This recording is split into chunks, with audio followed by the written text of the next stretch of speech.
Okay, so let's get into the final session of our track here, the mixing and mastering stage. This is where we basically just no longer do any creative editing to the track. It's pretty much already set, ready to go. We already know how the structure is going to be. We know the way we want it. This is the finalized structure of the track. And now the only editing and adjustments we're going to make is to the overall levels of the track. We're going to be adjusting each element and adding maybe some saturation and kind of messing around with the compression to get it to sound punchy and loud, and it's going to hit in the club or a festival or whatever, wherever you're going to play it.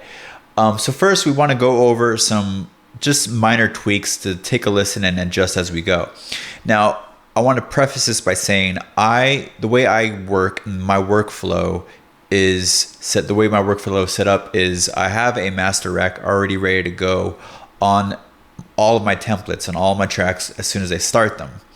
I do this because it gives me a overall better idea of what the final result will sound like while I'm making the track. It's easier to do for me, at least from my workflow, and you can kind of, just like I said, get a better result of how the processing is going to sound when everything is ran through the entire master rack. Of when you're introducing, like, say, a new lead, and you want to hear how it's going to sound after it's been processed, going through all these different little devices, this is a good way to do it. And I have it set up with some default settings that are pretty, usable within each genre, from electronic music, from dubstep to house, whatever. So, but that's not going to really benefit you guys if I don't really show you how I did it. So we're going to turn this off, and let's assume that I had no master rack on here and it was just this track. Now, I have every track in here already pre-gain staged. You can see right here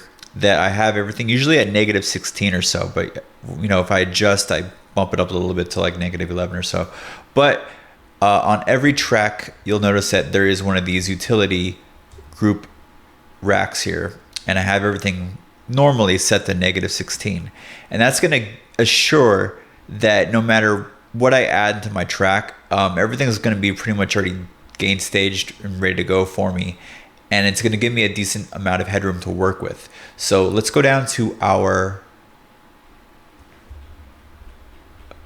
master rack, and we're going to separate out the WLM meter here, and we're going to take a listen to just the overall track, and then if there's adjustments I want to make while I'm listening to it, I can go ahead. But for the most part, when the peak of the track is going, you want to be hitting around -11, 12. That's the number I like to work with. Whenever I have a client send me the stems, I ask for -10 to 11 to 12. That's like the peak of what they're heading. So that I could bring up all the volume with compression and saturation and whatnot. And then I aim for around -7, -6 loops. So let's take a listen.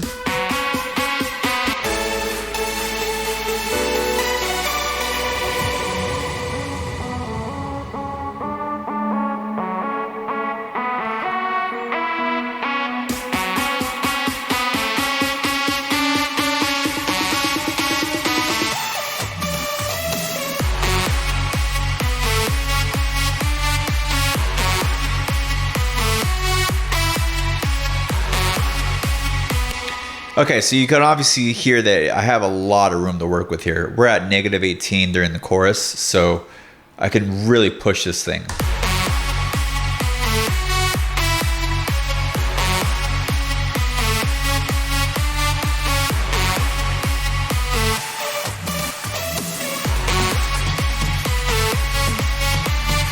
Okay, so the benefit of this is that now I can easily hear how it sounds without any mastering, and then you can have all this room to work with to add compressor, limiter, even some saturation on the low end. And I'll go through what I have exactly here that I use every track on pretty much every track here.